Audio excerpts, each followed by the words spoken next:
right through the smoke, everybody.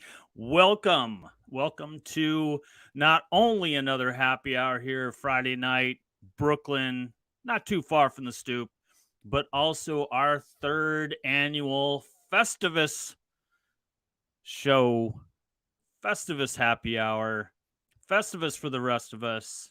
And here is where you get your chance to truly and freely complain, air your grievances, or as you might say in England, your chance to moan. Shit talking free.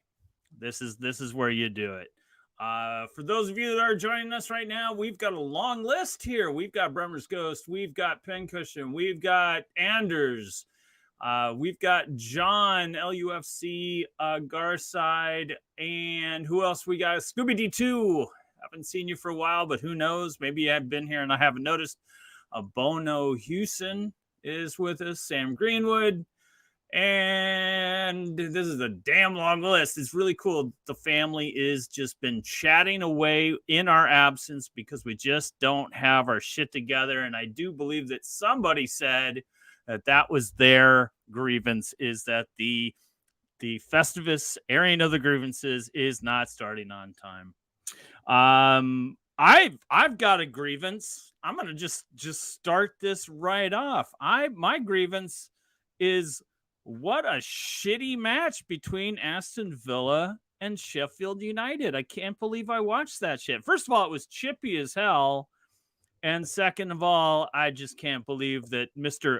Gulbidnin, Unai Emery, was able to, just couldn't grab those 3 points. And I know what's going to happen.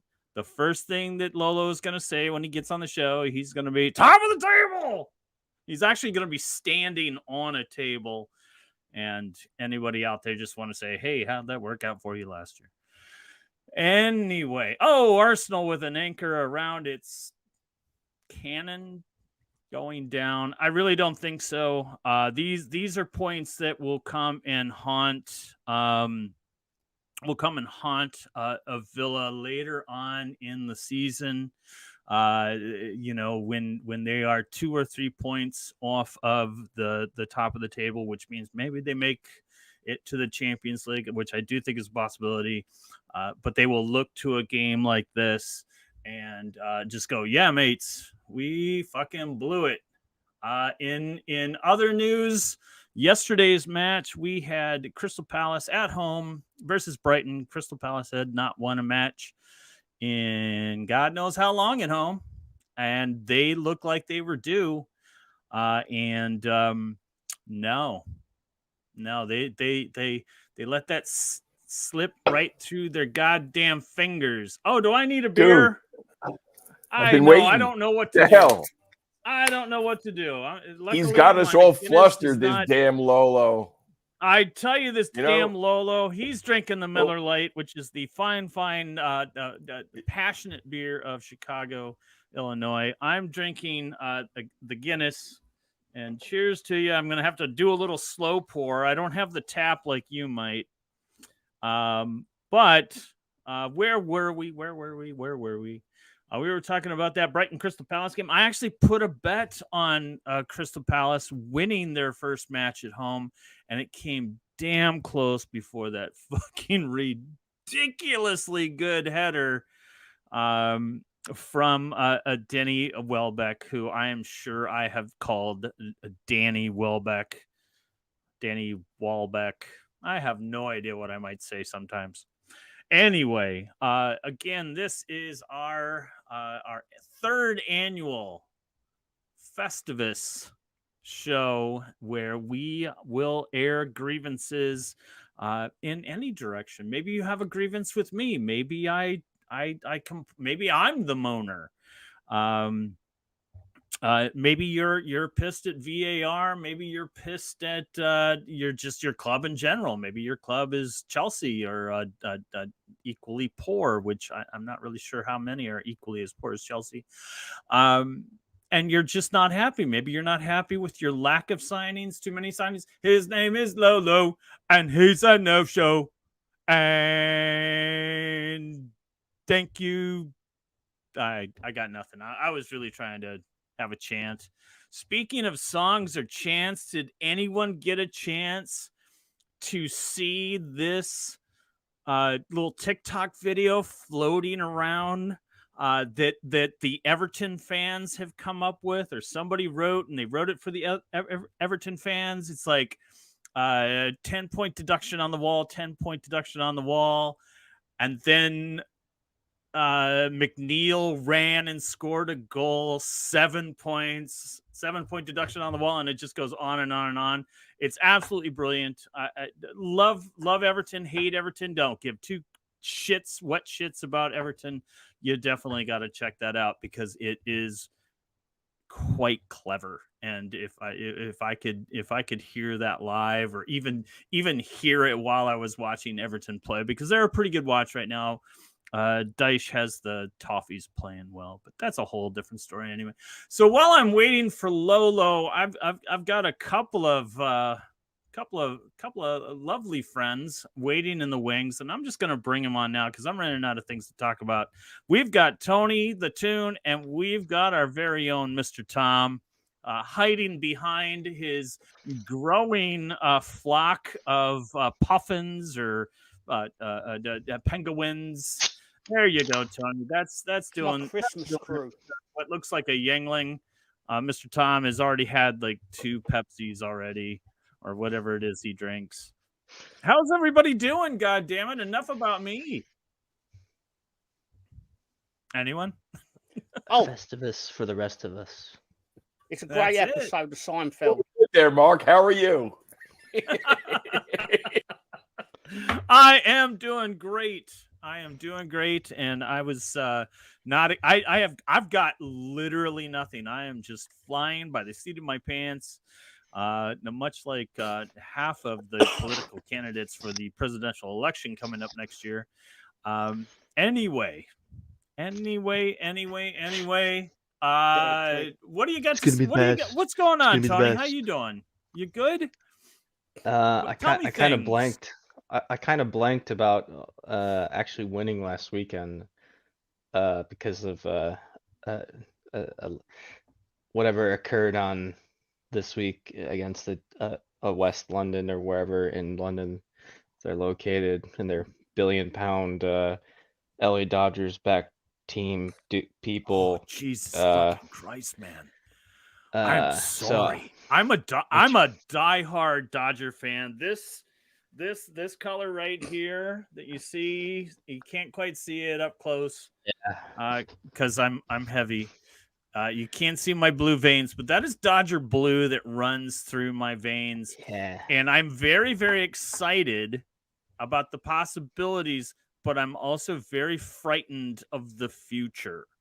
It seems that Bally is mortgaging the future so that he has spent for everybody almost $1 billion on 2 players. And it was, when if we want to remember correctly, when Ohtani, is that how it's pronounced? Ohtani? The guy that was with the Angels who signed, he's the big phenom. He's the pitcher and the hitter and whatever and blah, blah, blah. But when he came over from Japan, his first season, he pitched his arm out and he was injured. They shut him down for a half a season. I'm kind of worried about this with this character that's coming in from Japan that they paid $30 million a year for, but I feel sorry for Chelsea because there's no money for Chelsea anymore. No, it was it was not tough. Well, it was tough this week because they brought on Mikhail Modric, which basically Todd Bowley and his group basically gave the Ukrainian people $85 million in their war efforts, and then we brought on Matt Ritchie this week. So that was like, oh man, Mikhail Modric, 21 years old, really quick. Now let's bring on Matt Ritchie, a 33-year-old, just barely holding on. Yeah. And that 85 million that came good in one game, and that was because the defender fucked up. Chelsea did really well there. Yeah, Kieran Trippier Kieran Trippier's had a rough month, it feels like. So of course and I'm like, no, but just the fact, Tom, that they have just decent people just to even bring on, it was like, fuck, okay. Yeah. How excited were you to I've see something to say. Botman come back on the pitch? Oh, that was great. It was just Yeah, was just okay. nice. We've only been without him for like 2 months. I was Yeah. reading the online discourse on Kieran Trippier, and I feel it's shameful. I think it's disgraceful, and I think Newcastle fans have short, entitled memories. Yeah. Because without him, you'd be in the Championship. Without Yeah. him deciding to be the first player to walk through the door and take Mhm. part in the project, but because he's had a bad month, I'm not saying you should sit there and like praise bad play, but you should have some perspective. Not you personally. I don't know what you said about it, but I mean the Yeah. Newcastle. You know, just Yeah. Trippier into Twitter, and Yeah, I don't think- formerly known as X, but you know. Yeah, I don't think it was his fault. I mean, I think just overall they just there was like other points at the end of that match where it wasn't solely on him. So it just sucked that it happened to be him that headed, and then just Modric just happened to be right there. I was like,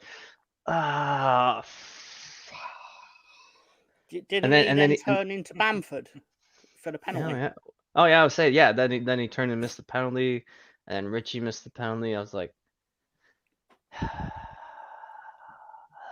yeah. So it was a rough week, Mark, because I'm beating Fulham. I was riding that one, with Jimenez doing a kung fu, whatever we want to. Oh, whatever man, you said. I think that was his best imitation, or maybe they're doing a reboot of Shaolin Soccer, and he wants he wants one of those roles because I mean, surprisingly for someone from Mexico, and I don't know many Mexicans that are 6'3". So Raul Jimenez is 6'3", a giant among men in Mexico, but and he's got some legs. He can jump, and he just came in. And the crazy thing is that he came in with that Street Fighter kind of kick. And at the last minute, he realized, I'm going to take this guy's head off, so I have to drop my leg. And he just kind of turned and just clobbered him like clavicle. And who was it on? Because the guy Sean who Longstaff. he did it, Sean Longstaff is not small. No, he's like, he got air. Like 6'2". He got serious air. Yeah, he got serious air. The best part of it, I swear to God, the best part was how when they're looking at it on the TV, every player turns around, sees it, and automatically pulls the face of, well, he's obviously got to go. His own team. And then he's sitting there with the face of, I can't believe I've been sent off. I can't believe I've been sent off for that. He always has that face. He was sent off like 3 or 4 times while I was when I first started watching Wolves, and he's like, oh. He tried to clothesline him with his arsehole. Like, I don't know what he expected. They call that the Dirty Sanchez. The Dirty Jimenez now. Oh, the Dirty Jimenez. Oh, he's just clapping him with his ass. Oh, that is too much. And if you came here for serious football talk, everybody, it's a great foul. No, there is no one here for serious football talk. It's dirty but we and do not try dangerous. It's the best foul possible because it's funny. Yeah. No one's seriously going to get hurt by getting hit by someone's ass. Right. But it is definitely a red card as well. It was just hilarious that he just launched himself at him. I was like, yeah. What did he just do? I mean, the minute I saw it, I was like, yeah, that's a red. That is a fucking red. And he's gone. And if he's not, I'm not going to watch a lick of football for the rest of the season because it was the most egregious, dangerous, what do they call it? The dangerous well-being or something like that. I don't fucking know. Hey, David, what's going on? Welcome to the show. What did he say to the ref after the ref seen it? They've seen it factually on TV, a replay of it. Like, there's no out of context or anything like that. It's what happened. And he's turning to the ref, still talking to him. I'm like, are you going to try and convince him you shouldn't be sent off for that? I think he said, he was like, hey, man, you want to join me for tacos? Because I got him going in the locker room or something. No, I didn't mean to launch myself at him. Right. I just, it was, wow. I don't know. The ghost of so that was nice. Lifted me up. Yeah. And then Dan Burns scores with his nuts, so it was just a wild game. Tom, what were your thoughts on today's Villa and Sheffield United match? Did you catch any of that? Well, I haven't seen a Villa match that bad since I was at Ellen Road. No, I've got to read some crow on this because I don't say arrogantly, but I pointed out that when you get like 3rd against 20th, because let's say an individual, for argument's sake, we'll say his name was BX Gunner, basically said, Sheffield United are going to work hard in this and all that, and they've got something to fight for. And I metaphorically laughed in his face, right? And I love Jose, he's a lovely man. But I metaphorically laughed in his face. I was like, it's 3rd against 20th. Like, what is there to debate? But he was right because Villa didn't win. And Sheffield United played like they had something to fight for. So, yeah. I was wrong. He was right. Congratulations. He didn't win anything, surprised. By the way. I'm just congratulating him on proving me wrong. Chapeau. Yeah. Right. There's no actual prize. Good on them. They've got that. Who is it? Chris Wilder, manager back. Bounce. Yep. So hey, we'll weird, see what happens. I guess I never thought that I would ever say the name Chris Wilder and Sheffield United ever again. But hey, I actually, if I remember correctly, I want to say back then, I think I may have been like, wow, that's while not surprising, it's really too bad that they gave up on him. I seem to remember that I was a little like, yeah, but they're still they're not the worst. They're a yo-yo club. And, do you have thoughts on the Nuno for Steve Cooper swap for Nottingham Forest? Do you know the dynamic with it's a slight tangent, but stick with me. I find it, what I found really interesting about it is the way Steve Cooper was treated at Nottingham Forest would have been as if like everyone at Leeds resented Bielsa, because Cooper achieved similar feat. Like it's an equivalent. You can argue it's an equivalent. He joined them when they were stone bottom of the Championship, and then 8 months later they're in the Premier League. Like you can't do nothing but praise it. But I get the feeling everyone was praising him, like he got the players working. It was his tactics and things like this, and rightly so. And I think the chairman and all his mates were sat there basically going like, well, why aren't we getting the credit? We brought the players in, we did it, and sort of thing. And they basically like, they couldn't wait to get rid of him. And I find that really weird. Yeah, The Athletic did a really good article right up on their relationship with George Mendes, the Portuguese super owner, also of Wolves, all their Portuguese signings. And I fucking hate that dude. Yeah, basically. Forest are going to become Wolves of 3 years ago, basically. A lot of your former players are going to rock up in January. They're going to go from wherever to Greece to Forest because he owns Olympiacos. Yeah. So. Right, and I mean, I wouldn't be surprised if Nuno made a play for Fabio Silva. That was somebody that Nuno wanted, and he has never, since Nuno has left, there has never been a place for him. And I do see the promise. It was a mistake, I think. Given the timing, but if if Forrest wants to give us another $45 million for another player that Tom is going to go, who the fuck is that?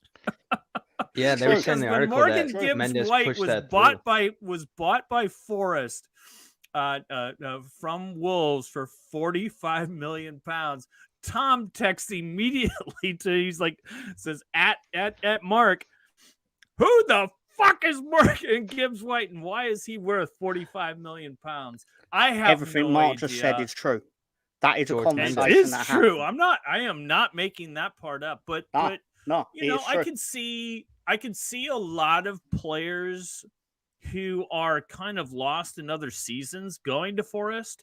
I could see Fabio Silva being loaned out or sold to Forest.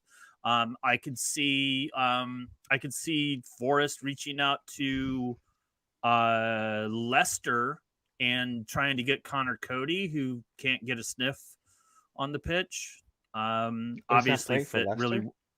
Yeah, he was with Everton last year, and then he went to Leicester. Just because he couldn't, he's just looking to play and get on the pitch. But I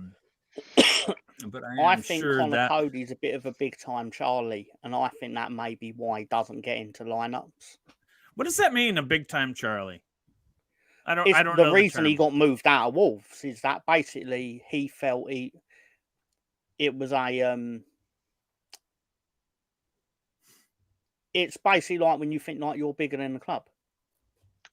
Okay. Like when you think you think you're something special, and like, but basically, I don't know. For example, Ronaldo was a bit of a big time Charlie at Man United, although he kind of earned the right to be. But he absolutely that was fair. right there. Oh, he was. But Ten Hag didn't want such that. such a detriment there. Yeah, Ten Hag is like, no, this is my team, not yours. Yeah, and Ronaldo's like, what are you talking about? They're all my teams. Yeah, they all play for me. Madonna. Yeah, I think Forest will be interesting because then in the article they also talked about like how Palace and other clubs in the Premier League last year were sniffing at Forest just to see if they could talk to him. Same with Leeds. I guess Leeds were interested in hiring him, and we considered it. And the writing was just on the wall that no matter what he did, like they just wanted their own guy, and Mendes is just ingraining himself into. I got the impression the only reason Leeds and him never really got going seriously is because obviously why would he go back into the Championship when he's a Premier League manager? But the impression was that within the football industry, had Leeds made an official approach and he was half interested, Forest would have said, "Yeah, go on." Yeah, they would have let him do it. Yeah, I gotta say that while I was like, I don't mind Forrest getting Espirito Santos. I don't mind it. Fuck him.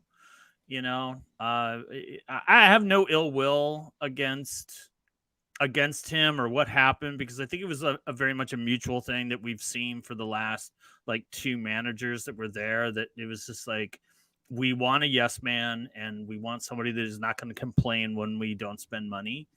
And I think that's, you know, why they went with a Gary O'Neill.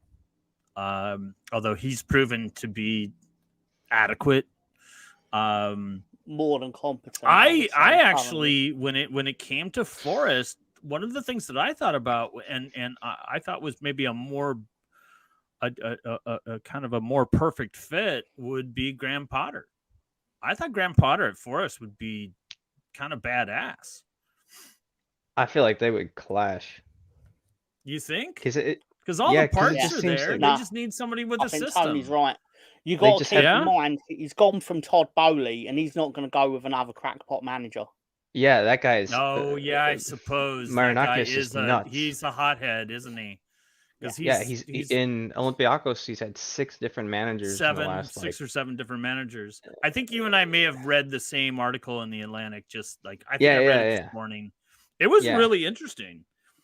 You know, I mean, it didn't tell me much more beyond what I already knew or what we've already seen. Because you can kind of make your own assessment when you watch these pre and post match pressers. Yeah, I mean, I didn't know a lot, so, but I think like, so Force have like no direction, they have no style. Whereas if Potter goes in there, like he'll want all these things, but like you said, like if they praise Potter,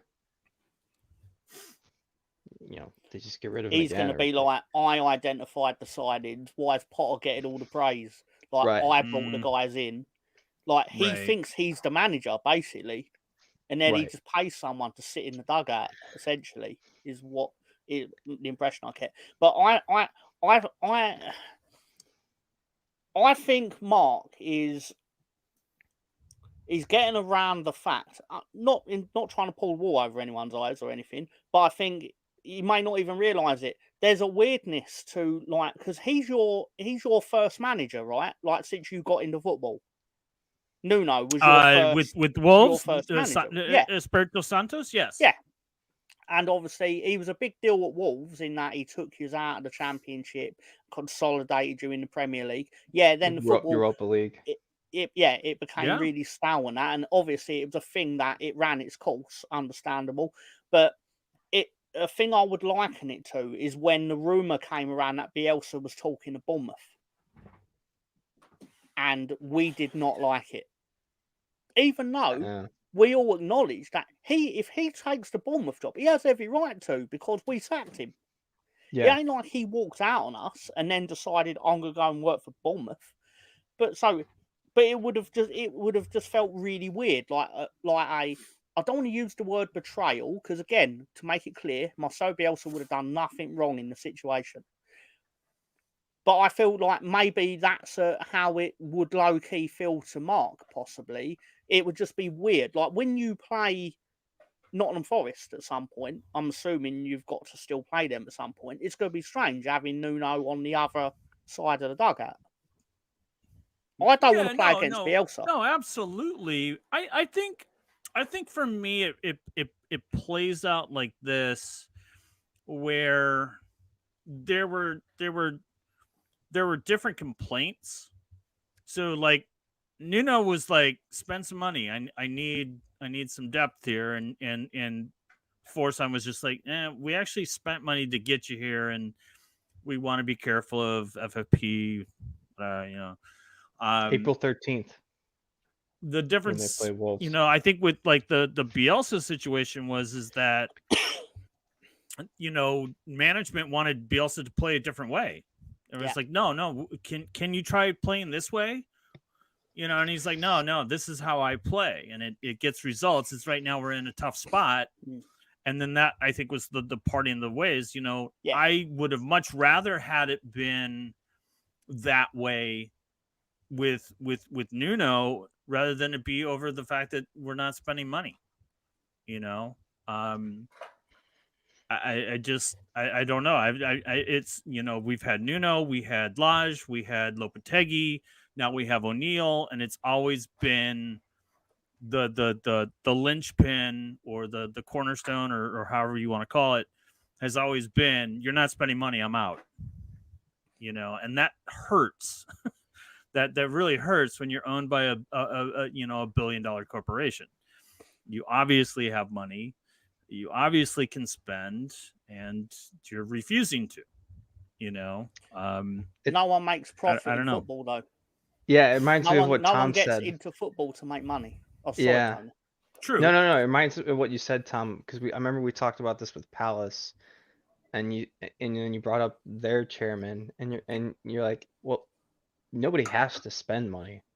Because I was talking about Mike Ashley, and you brought up, because then we were talking about Palace, and you're like, you made a really good point of how basically football is funded by the TV broadcasters. I remember that's what you said. So the outside of prize money, football is, in 2023, 2024, football is essentially Sky TV, Peacock, TNT Sports, all the various channels. They all have money.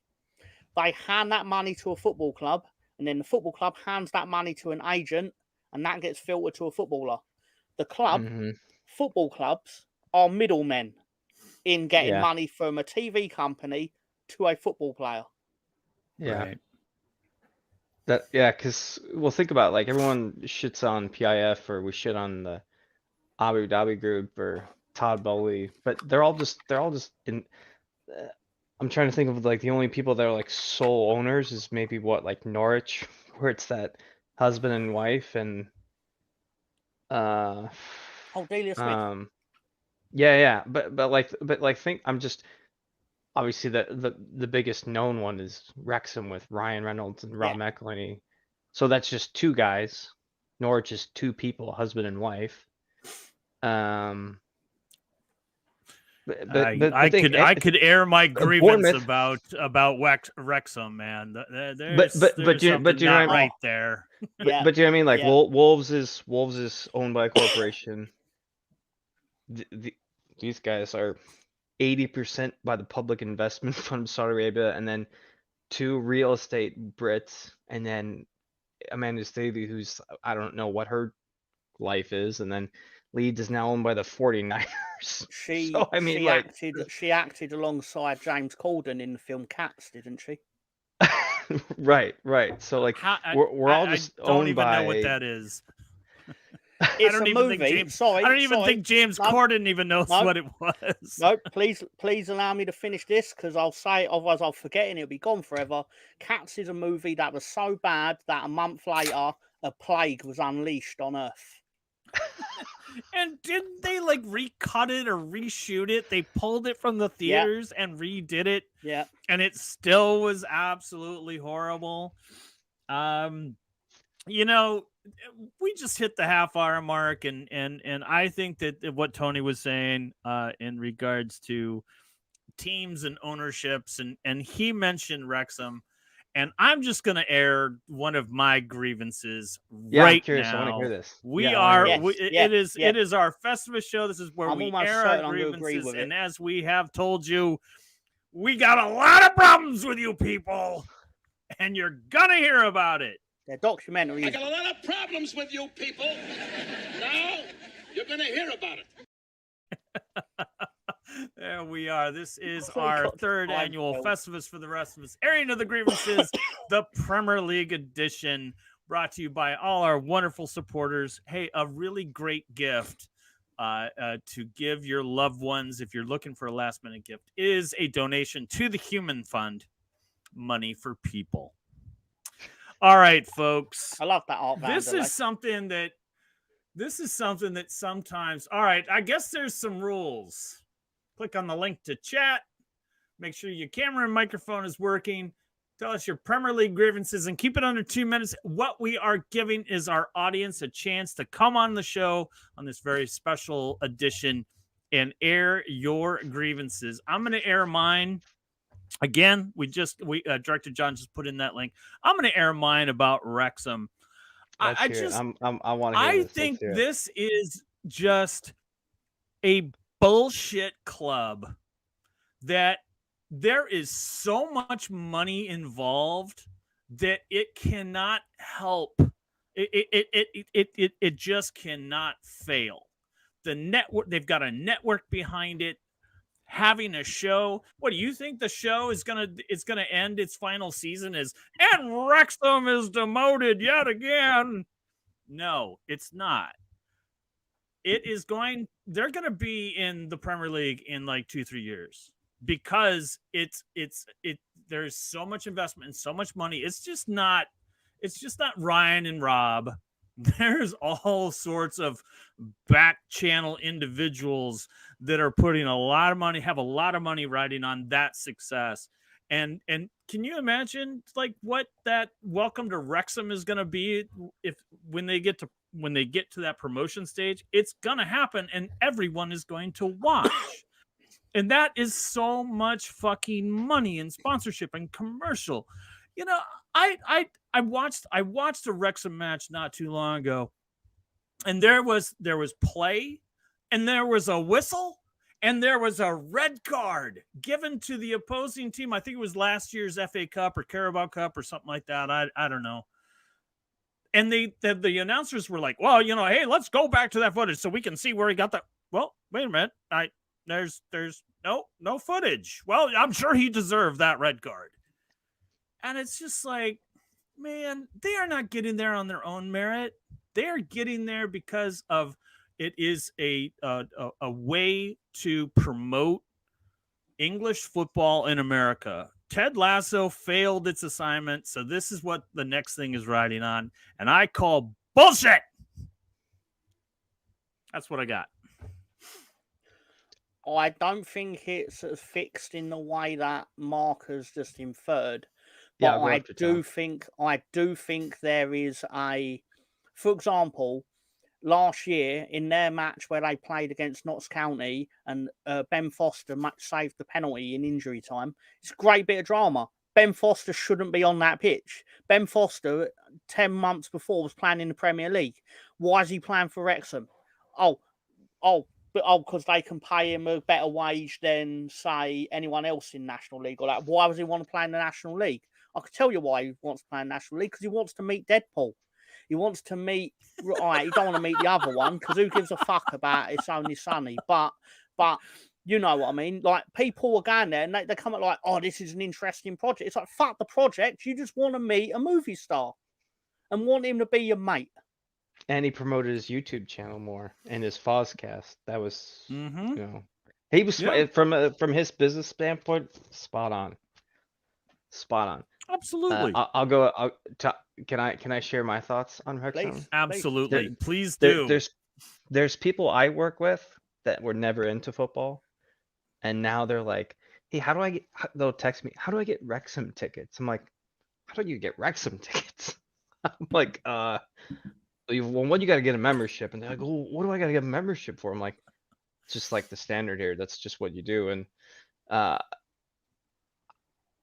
Tom's from here. Mark, you've been here. Listeners, if you've been in England or if you're in England, Wrexham's just like another English town. Like there's no like, I don't know. There's nothing like stunning about it, but they are Hollywooding the shit out of it and giving you that emotional. And it's true, but you could do that with any city here. You can go to any town in Wales or England, and that is, Tom. I mean, I know you live down in London, but if you were up in Leeds, or people from your area travel up there to Leeds every Saturday or Friday, and that is what you guys live for. And they portray it perfectly in the documentary, and that's why it sells, because in the States, Mark, yes, you have the Yankees, you have the Rangers, John, but you have 82 games or you have 162 games, and it just doesn't captivate the same. Right. And this is 40. Yeah, and it's, you know, it's that feeling of getting promoted on the National League, and they're like, oh well, if we don't get promoted, we're not going to get this or this. Oh, well, if you don't get promoted, you're not going to get whatever. And then they ask the Welsh government for 25 million pounds, which nobody else in really the 91 clubs in England do. So yeah, and then they couldn't believe they were refused it. Right, because Rob is so used to hearing that, and that's what I hate about U.S. sports is they'll ask, oh, we want this, otherwise we're gonna go to Las Vegas. Well, there's MK Dons, and everyone fucking hates MK Dons, so that's not really a thing here. Yeah. So it's Rex. It's interesting, but I mentioned my favourite part of the documentary, right? Is I've seen it. Okay, I like in general how it's different. It's genuinely different to other football documentaries, because there's episodes that are entirely not about football, where it's literally about the town. It's very clever. It's very clever. It's very in a what they're making it about the people of the town. And like they've made celebrities of certain people, like that cretin in the pub who he basically has what's the word? He's obviously fell out of his missus, so he has access to the kids and stuff, and became sober. He drinks in the pub. He's not the guy who runs the pub. That guy became sober. Yeah. But my actual favourite part of it is when they get the two old ladies that are sat there and they're filming them in the house. And they sit there going, oh, what do you think Ryan's going to do when he tries to get the 25 million? And she's like, oh, I think we'll get the 25 million, Doris, because Ryan's really good for the town of Rex. So, but basically, my point is that it's the most unnatural conversation ever. My favourite part of it is it's like you're reading lines. Because I never thought about that. What do old people talk like this? Oh, right, I need to go back and watch exactly, that one, exactly. I never even thought about that. I'll have to go back and watch that one. It fascinates me, Tony. Don't get me wrong. I'm not saying that everything in it's fake. It's just like you're pushing the narrative of this episode. For example, will be they're trying to get the grant to build the stand. Oh, but yeah, then instead of getting Ryan talking about it, they'll get old ladies to say things that Ryan should be saying. Okay. As if she's in a conversation with her mate over a cup of tea and a biscuit. And it's like, And I hope they do it again in season 3 because it just I think just to finish this subject off here is I'm kind of in a I think Tony said what I was trying to say much better than I did, where it's just hey, I appreciate you. It's a massive money dump. A lot of people have a lot of money behind this club. Maybe indirectly, maybe directly. And in the end, they're all going to want to see it pay off. And in that case, I think Wrexham becomes too big to fail. They will go after and everything will be there. And, we can see how things play out. If only Wrexham had VAR and what are they, League 2 right now? Yeah. League 1, League 2. I'm not really sure where they are, but yes, that is one of my many grievances that I'm going to bring forth on this Festivus season. Tony, you got a grievance to air? No, go on, please. Otherwise, I can move to Tom and you can think about it. Okay, yeah, go for Tom. Tom, what do you got for us? How long we got, and how many grievances am I allowed to air? Because number one on my list. I think one grievance per person, and we just kind of that way. If somebody does throw in the link, I get that. Really, I was just joking. I had loads, but I do have loads. But it was anyway.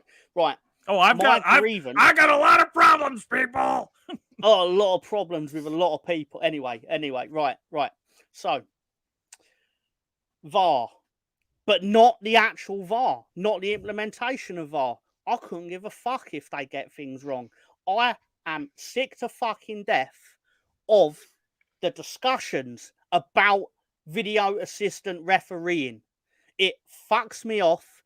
I'm sat here on shows where I'm like, all right, can we have a conversation about Leeds United who are playing Coventry tomorrow or something like that? And instead it's like, the refereeing in the Fulham versus Crystal Palace match. It's like 90% you never even fucking watched it anyway. What's it fucking matter? Not even the Crystal Palace fans really think they fucking matter. Like, who gives a shit? I'm fucking sick of VAR. I'm sick of the discussions around VAR more than I'm actually sick of the implementation of VAR. It needs to go fuck itself. It needs to go away. And I don't like it. Well, Tom, I completely agree with you, and I think it's gotten to like some ridiculous heights. I watched the Villa Sheffield United match today, and there was the goal, I think, that was scored by Bailey that went to VAR, and it was disallowed or chalked off.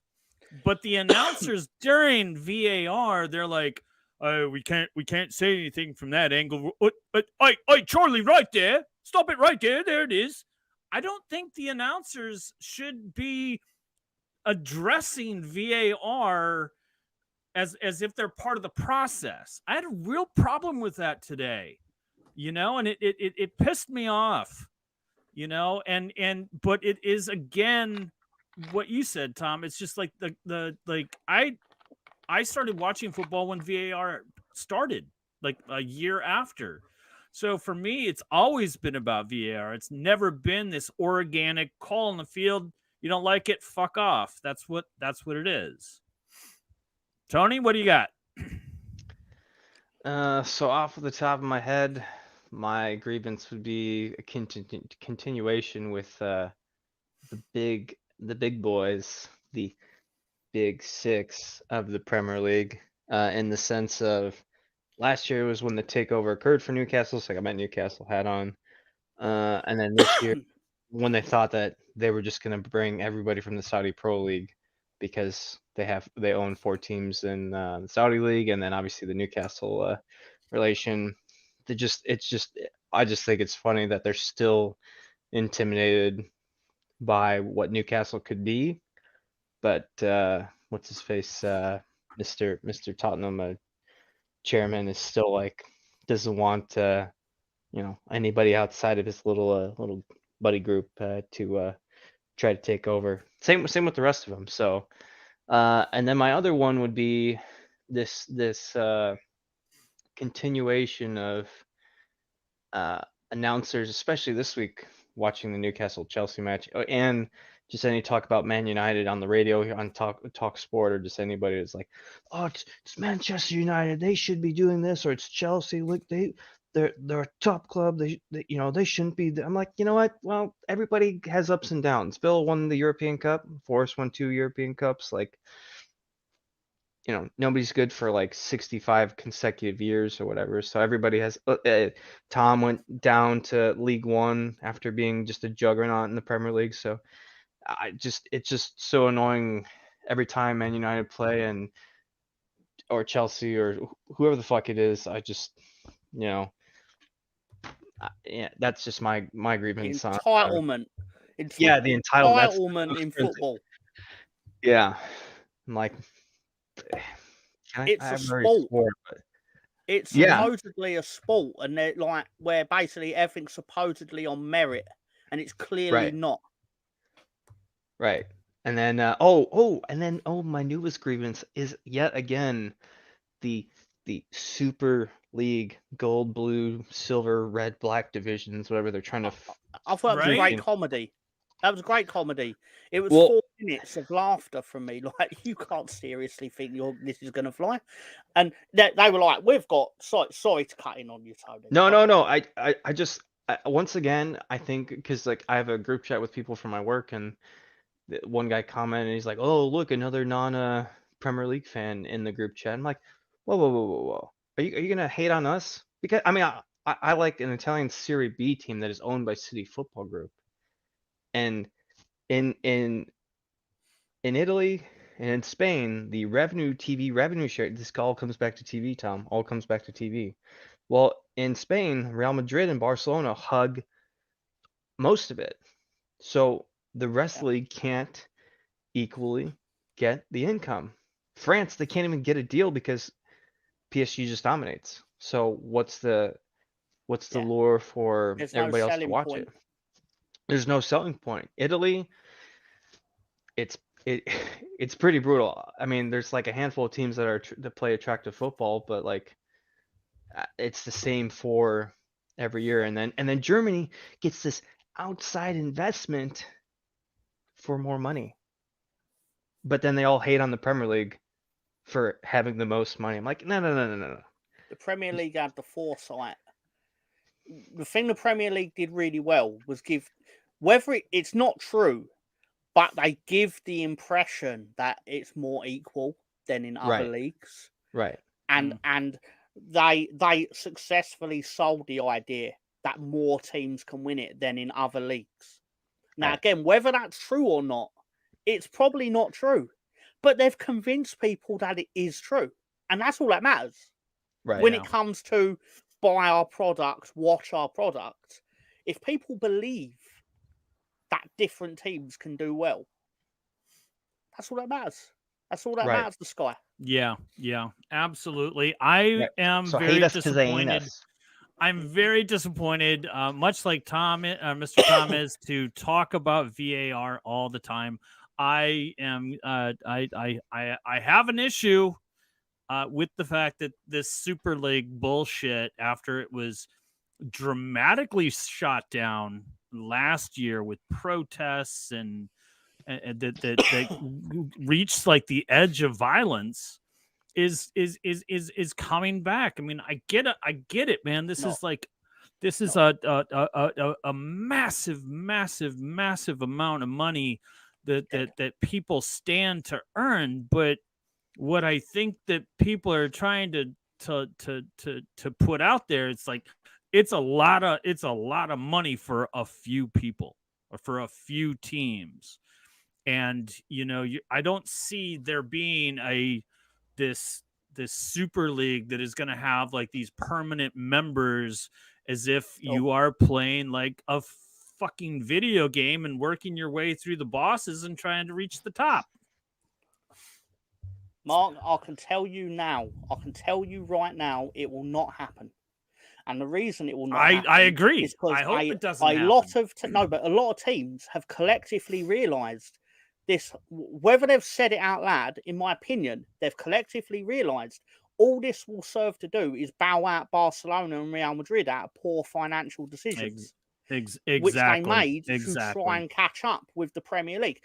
Barcelona and Real Madrid didn't think there was a problem with money in football when they were swapping over like who had the world transfer record on a yearly basis. When they were like, "Oh, we'll pay 40 million, or we'll pay 50 million." Oh, it was fine then. Football was amazing when they were the dominant force, and yet they're still the dominant force in terms of prestige, but in terms of reality. And they'll probably win the Champions League this year, to be fair, because Real Madrid have a fantastic team.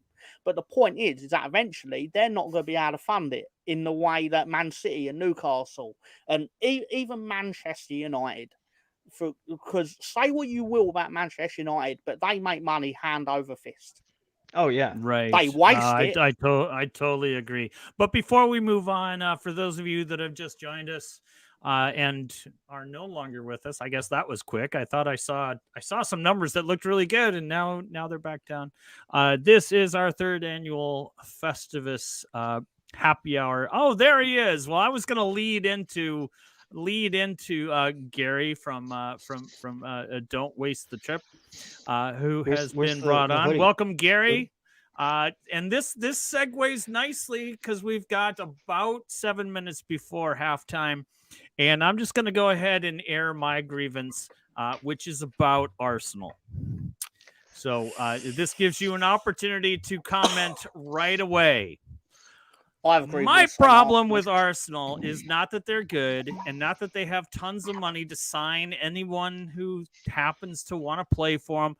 Cool on Arsenal. You're probably going to win the league this season unless you bottle it again. But here's the issue that I have with Arsenal. Arsenal fans in particular, not Arsenal the team, but Arsenal fans in particular. Every single time Arsenal drops points, it's someone else's fault, not Arsenal's. The last match against Aston Villa, you lost 1-0. And it's, that clash of leg in the box should have been a penalty, and it would have changed the game for us. But Arsenal fans don't talk about the fact that Odegaard missed a sitter. And you could have at least gotten a point for that. Or against Newcastle, when you're crying about the 3 different ways that the goal was looked at, but you don't talk about the fact that Newcastle shut you down. Their defense was tighter than a Tupperware bowl on y'all. And so, look, man, what I want to see from Arsenal fans in the new year is Is he talking to you, Gary? Credit. I don't think so, because I'm not talking to Arsenal fans. He's not talking to me. He's not talking to me. I'm talking to Arsenal fans in general. He's not talking to me. I don't know any of this that he's talking about. All I want to hear from Arsenal fans is, we got beat, driver. Man. That we lost that one, but we'll get it back. That's what I want to hear. What do y'all got to say about that? Well, let me tell you something, brother. Just wasted your breath on that one, buddy. No, I did not. That's my grievance. Y'all I have a always grievance. blame someone but yourselves. Nobody- For I your agree. loss. Football fans are pricks. There you go. See, that one I can stand behind. Oh, yeah, because fuck Tottenham, because my Tottenham friends, after the Chelsea loss, they were like, life comes at you fast. I go, you don't text me the entire match, and then you just decide to be like, life comes at you fast. Oh, wow. Wow. Wow. All right. Good one. Good one. Right. With Fat Ange, you know, see how many times he says mate with his Aussie accent and oppressor after he loses some. We all Big hate. wine We all for me hate. up. We all hate every team, and we all hate Big Ange everybody's winds me up. fans. Yeah, that's how it works. I love every team. No, you don't. So stop. I hate every team equally. Big Ange is Stop. not even the best Big Ange around. There's one in the wrestling, and she's fantastic. Yeah. Anyway. No. I'll say this: the thing with Big Ange, the football coach, to be specific, is when they were undefeated, he was a comedy master. You could not find a clickbait article that didn't say, "You will never guess what Big Ange said when a production assistant tried to pin a mic on him." All fans are saying the same thing. That's the best clickbait line. Everyone's saying the same thing. It's like when you pick the 4 people that said the same thing and put it in. But that's another thing. Fucking clickbait. Oh, Jesus Christ. This show can go like to 8 a.m. or something. But I'll tell you this, right? It'll be like a guy's like trying to pin a mic on him, and he'll go, "Oh, steady, mate. Usually they ask me on a date first." And then everyone's like, "Oh, he's a comedian. He's a genius. He's a genius." Why isn't he so fucking funny now that they're fucking losing every week? No, they're not losing every week, but They lost went through a like 3 spell. weeks out of 4. Yes, I think they've lost. I think they lost 4 of 5, but you know, I don't know. I have no idea. But so when they're winning, he's like when they win, he's Ricky Gervais. Like he's amazing. Like genius, comedy genius. Now they're losing. He turns up. He's not shaven. He like needs a bath and probably a diet as well. If we're being honest, He's soiled himself. He's Jerry when they're winning. He's Kramer when they're losing. Yeah. There you go. There and you I know go. that's probably the case for a lot of people. Festivus reference there. Why is Mo the Master aluminum says, pole "Don't next ask to the Mark. tree?" How the hell should he know? I don't know how I know. I just know. I'm all knowing. You know, football nothing. fans are pricks. I'm with I you, know. Tom. I know nothing, but I did hear the chant that was, or the song that Liverpool had for Tottenham, which was like, "Cheer up, Postecoglou. Oh, what can it mean for a fat Aussie bastard and a shit football team?" to the song of Daydream Believer. I thought that was pretty clever. I've been running across a lot of fucking football songs lately. I have no idea why. Speaking of football fans are pricks, I don't remember if I shared this, but when I went to Italy, England at Wembley, I sat with the Italy fans, and the Italian ultras were chanting, "Where's the Queen?" Ooh, ouch. Yeah. That's not so fair. Yeah, they're like, "Where's the Queen?" Where? And my wife's like, "Are they saying what I think they're saying?" I'm like, "Yeah, they are." So yeah, Right. total pricks. Well, Gary, had you shown up a little earlier, we would have heard your grievances, but we will hear your grievances after the break. We will also have betting in the. See, I'm on schedule, man. Lolo's like, You're on schedule. It's 10 He's after shooting 8. from the hip. I It's know. 10 I was after waiting. 8, For, so- I was waiting for. So him. you're not on Still not on the schedule. goddamn show. Lied. But, I hate people that anyway, lie about being on schedule, and you're off. Hey, we got Stan the Man, who's also coming on at our break. Hopefully, Stan, you will be back with us when we come back from the bio break, as we always have some sort of something going on at the hour here at the On the Stoop Happy Hour. This week, instead of trivia, we've got I went out and I interviewed some coaches, and I got their grievances It's a little long of a video. It's about 4.5 minutes. Slideshow of some of the answers to my question. Is it longer what's than your it takes grievance? you to describe it? Oh no, jeez. I got what grievances? I've got a bladder full of intermission beer. Outro I've ever heard. I'm doing the best I can. Oh, it just ended.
All right, everybody. That was the bio break. My personal favorite on those interviews was my interview with Gary O'Neill, and him saying that Wolves are just as nearly as terrible as the on-field decisions in VAR. A little poke of fun at myself, Gary. You see, it's all in good fun. We just all have good humor about it. Yeah. Yes. Before I say something, Tony, so a friend of yours I was chatting with, I believe, or talking with. Now I forget because I have a really bad memory. He said he's a really good friend of yours. So Chris Nix. He said it to me before as well. He goes, "How do you know Tony?" Oh yes. Oh yeah. Yes. Yeah, he comes into our chat pretty much every show. So I don't know if he's on now. I don't think he's on now, but he usually comes into the other ones that I'm on. So yeah. Yeah, Tony, Oklahoma, Tony? No, Cheddar's. He's a Liverpool fan. So you're talking about me? Goes to West Ham a lot though. For someone. Oh yeah, he's a West Ham season ticket holder. Yeah. Okay. Just for all you out there, Rob G is wishing us a happy Festivus, and he says his only grievances are with VAR and the inordinate number of injuries. Couldn't be happier with our manager and the direction we're going. Yes. You probably wouldn't want to watch about 10 minutes ago when I was talking about it. Yeah, you wouldn't. Yeah. Right. Or as Tom would say, right. Right then. Mate. Okay. So I'm gonna let you guys kind of direct the show here. Do y'all want to air some grievances, or do we want to go right to betting in the dark with No, I want to hear their grievances. I want to know what's on Stan's wick. All right, Stan, you have the floor, brother. I'll tell you what pisses me off. And that's like, and this is more from an Arsenal fan standpoint. And that's like, on Twitter, there's a section of the Arsenal fan base where like, they're like blind followers. They just blindly, it's like, you're not allowed to like go after a match and maybe talk about a player who was out of form in that game and discuss it, and people sort of like saying like that you're committing heresy. You're not allowed to have that debate. And I always thought that the platform Twitter was exactly what that was for, where you can go on speak to like-minded people and have subjects, whether it's football, whether it's about cars, whether it's about Formula One, whether it's about golf. But there is this section in the Arsenal fan base which are just like, you can't say anything. I think Architect got his tactics wrong today. You don't know what you're talking about. You don't know ball, and it's almost like like they're guarding this kingdom. It's almost like when you see like the Emperor in Star Wars, and he's got the red ones around him, them red guards, the special guards, and it's like you are allowed to love your club. But are you talking about Gary? You're not talking about me. Mr. Tom will tell you that I will critique everything. Right, you got me. We can win 10-0 and I'll still critique it. So you know what? And Mr. Tom's like, what are you talking about? You won by 10. Definitely not Gary. Definitely not Gary. But there is this worse section, than Gary, to be fair. I'm gonna side with you, Stan. I'm totally going to side with you, Stan, because what I see, I don't know if it can I just say not. I don't know if amongst like all the clubs, TikTok and all amongst Facebook and Twitter now X, there's this unbending belief of a certain fan. I don't know who it is and who they're pimping, but it's such an absolute. Like somebody posted on my Facebook page that Martinelli was the best one of the best players in the world, or the best player in the world. And I just wrote back and I was like, he's not even the best player on Arsenal, in my opinion. But that guy was willing to die. Who is on the best that player on Arsenal, Mark? Who is the best player? In my opinion, I probably... Last year it was Saka. This year it's Rice. Oh, I was going to say there's no right or wrong answer, but the right answer. I don't think there's a right or but I'm not going to go out there and say the best player in the world is this Arsenal player. You were just talking about people who are blinded.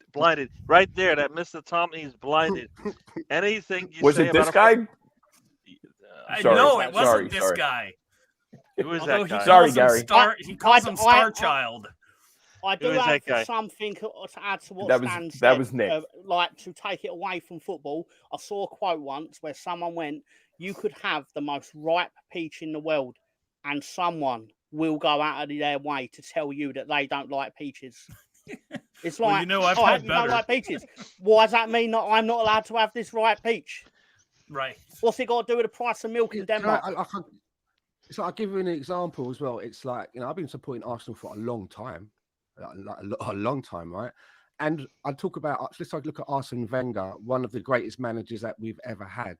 But it is fair to say that if you're having a discussion, you can enter into discussion how towards the end of his tenure, it was time for a change. And I'm never a hashtag in or a hashtag out person.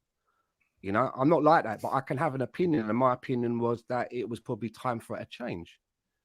But you can't, there's some fans out there that you can't even have that conversation with. It's almost like, well, you go and support another club then. And it's like, what do you mean go and support another club? We're just having a conversation. Then on the other end of the scale, there's another group of Arsenal supporters on social media who just seem to be like, I don't even really believe if they support Arsenal. They literally go out of their way to just hammer.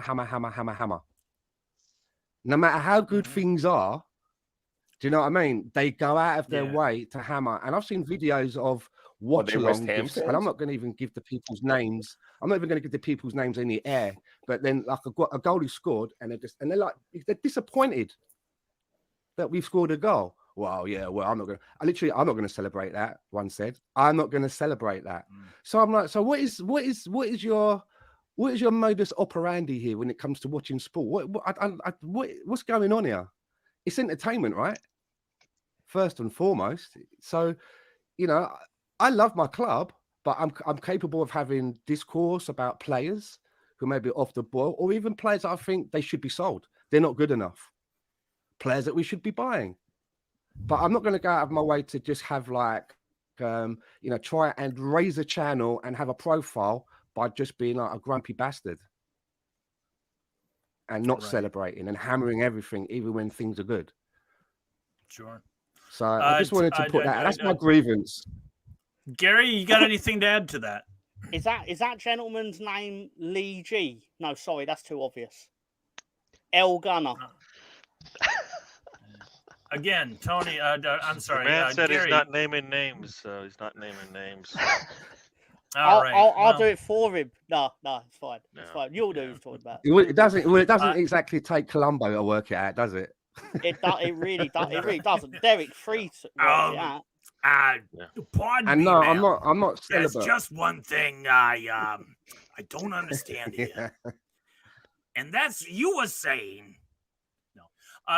Gary, it is now your turn. What is your grievance on this fine Festivus episode? Oh, everything's fine. Football is fine. It's all good. Now, I guess you guys have already talked about probably most of everything, right? I mean, if there's anything, but we haven't talked about your grievance. What is your grievance, my friend? This is the airing of the grievances. This might sound silly, but I just don't like it when football is taking extra touch. I want to see them strike it first time. I call it out every damn time. Every team does it, and I'm like, what's going on? Why can't we just touch the ball one time and put it in the goal? Why do we have to have it? They get paid by the extra touches. It upsets me. Put the ball in the net, please. Like every team. I wish it was just my team, and then I could say no. But every is team. Eddie on 18 grand per touch or something? He definitely is. He's got yes, but or use your weak foot. And I think it's something in football now where they're all thinking too much. And back in the days when you were younger, what was your only thought? Let me put this ball in the net. And the last thing you wanted to do is take an extra touch because your buddy's coming in with 2 feet, right? And there's no red cards in those games, so you put that ball in as soon as you can. So that's it's not a big crazy grievance like you guys have, but I mean I don't. But it is mine. I don't. Are just you're a bunch of moaners. I only got this. Yeah. No, I don't like it when people tell me you can't be Arsenal and you have to be Arteta in or Arteta out. I'm all about the team. I go, oh, that's so easy. It isn't, because you're all for Arsenal in. You just don't want to claim it. You want to be. There's multiple problems wrong with every team. Be it the manager, be it the players, be it the owner, be it the fans, all that stuff. So for me, I'm Arsenal, and whatever's good for Arsenal, I'm all for it. If that means the manager's got to go, see ya. That means the players got to go, bye. I wish it would be easy to get an owner out of there, but management, easy to get out of there if they want to. So for me, those are my things. I don't know. They're not as colorful and elegantly described as others, but those are my things that I don't like. One touch football, please. I think there's a lot of good things to love about Arsenal and Arteta and all the things, with the exception of that their fan base just can't like allow other teams to, when they get beat, to go, hey, we lost to the better team. Anyway, I think at the 15-minute mark of our second hour, I think this is a good opportunity. We can rethink or to add to our grievances. I know I've got a couple, but I think this is a good time to slide into our segment, our gambling segment. Ivan, Tony, if you're watching, and Tenali, just turn off your video. But let's ride into betting in the dark with Mr. Tom. You need something to do. Betting in the dark with Mr. Tom. Come on, Lo, place your bets. Hello. Oh wow, he's still got that from last year. Okay, so yeah. Can I just say, when that started and that. I'll just say, when that started and that door creaking thing happened, my cat jumped out of her fucking skin. It was funny. Love a little Christmas hat on Cyril as well. But Cyril's off for the holidays, right? So, but I've got the rest of my gang. And yeah, we're going. Man United or West Ham United versus Man U it's going to be a Desmond. Rashford first. Bowens to score one of the two goals. Turn one into just under 200, and there is usually goals in that. And last year's game was 1-0 to West Ham, so definitely gonna. And I think Bowen scored in that one. Yeah, probably. What? No, it's Ben Rama scored the winner, if I remember right. Not a bad I didn't think Rashford was getting into the team at the minute. See, I'm in agreement with you there, but you never know. I mean, Rashford can get hot. He comes in the last 20 minutes, as a substitute, and definitely can score. Oh no, but I'd need 4 goals after that. So anyway. But I do. I like this. I like this good enough. Well, switch him out with someone else or whoever. No. My other go-to would be do Bruno, because he's the penalty taker. Bruno Is he not suspended for this one, or was that the last match? Suspended for being a whiny bitch. Are they going to play anybody tomorrow? I might be playing it this way. Unbelievable. I would take this bet. I do like it. I think like any chance for Bowen to score is always there, because he's having a kind of a heyday this season in the absence of Rice. And Rashford, whether he starts or not, he didn't start in the week game, so maybe he will start. I don't know, but I don't give a shit. The man, anytime that Rashford's on the pitch, he's a threat to score. This is a good bet. I think there is a theme to all these bets. I think that if there was, it will. Okay, well then I will wait until that theme reveals itself. Not going to take long. Director John, thank you very much. We're going with another Desmond in the 5:30 kickoff, and because various reasons why this will be the case. Obviously, even Stevie Wonder can see that Arsenal have not conceded or they've not had a clean sheet against Liverpool in 15 Premier League games. They've not had a win at Anfield in 10, 3 draws, 7 defeats. 5 of those you were winning in the game and didn't win. But Right, still, mate. and I Fucking think hell. sadly, Yeah, I know. You know, sadly, you know what? I agree with against Mr. Tom with all his nonsensical. Too much details, that man. I don't really want to hear at this point. It's the holiday season. All he's doing is trying to piss me off. I can read, man. I can read. So but I want my holiday season to be fun. And I know, but it's fun, Gary. I thought you were supposed to share the happiness. You're just basically just like, Gary, Yes. if this game does finish 2-2, you could have £200 more than you walked in with. So of course I'm sharing the happiness. Exactly. Looking out for your welfare, Sometimes you just gotta follow the money. God damn it! I'm backing your boy Martinelli to open the scoring. You are. The other You stuff. are. Greatest player in the world.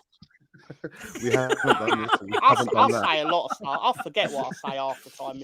Greatest player in the world, but not greatest player on Arsenal. Yeah.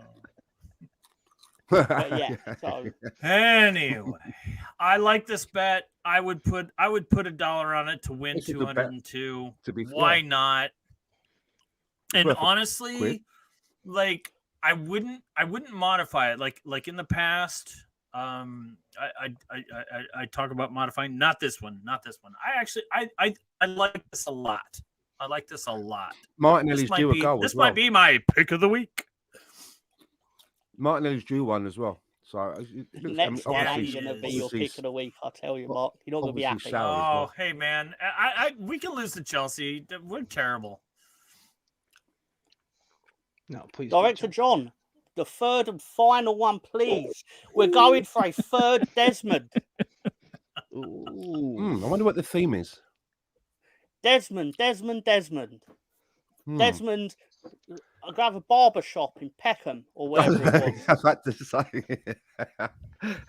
The first. You got to be British for that one. Yeah. Channel 4. So we Norman got Beaton. Cunha to score first. Good player. Cole Palmer, one of the few Chelsea players that are actually not doing terribly.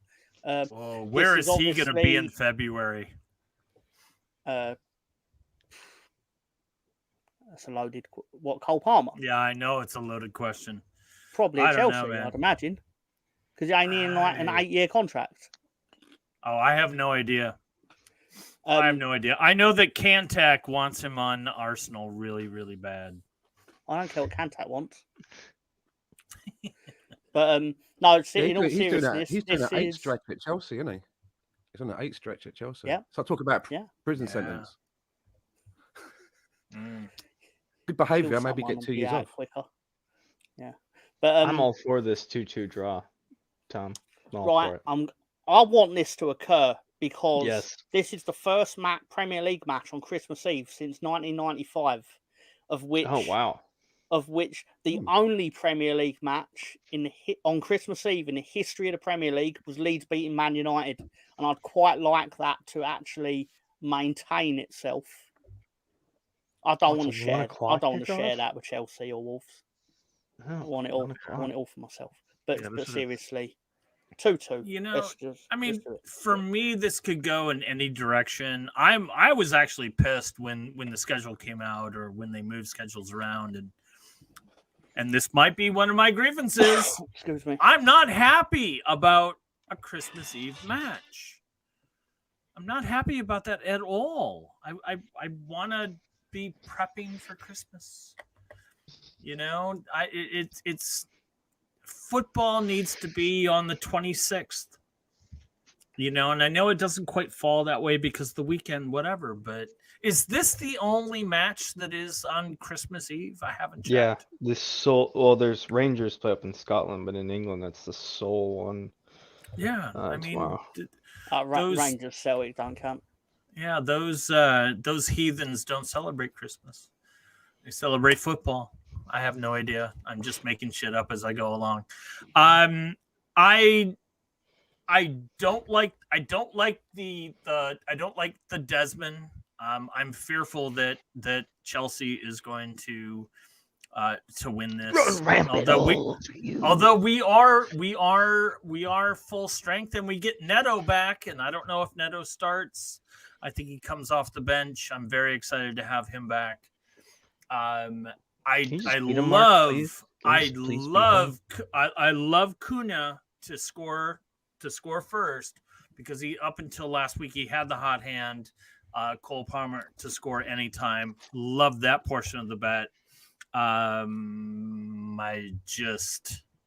don't have a good feeling about this match, because I think our lack of depth is starting to show, where we're looking really lethargic.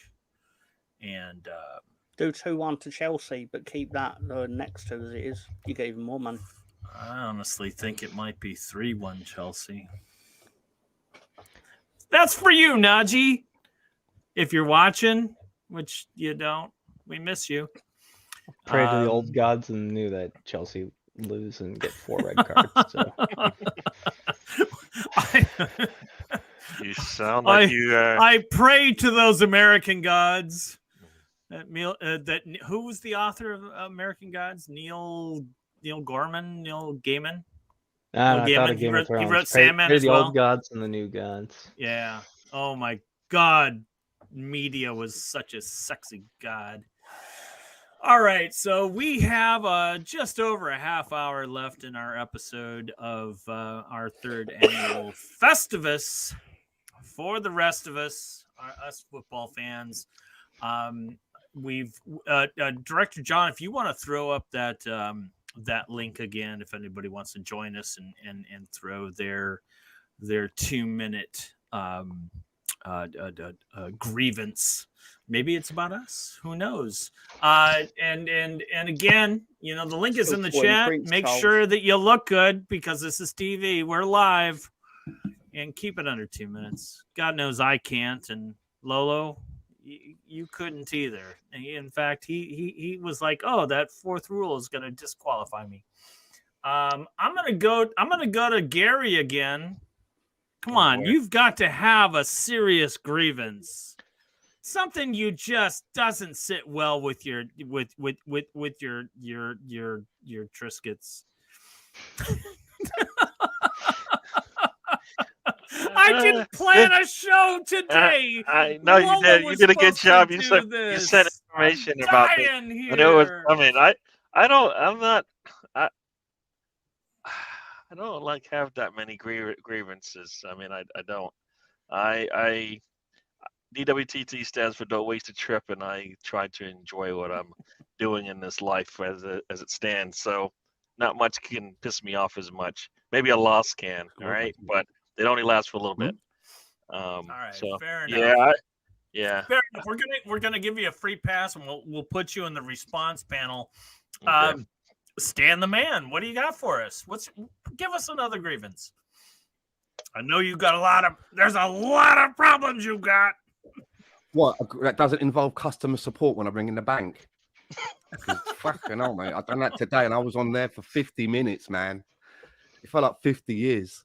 That was a grievance.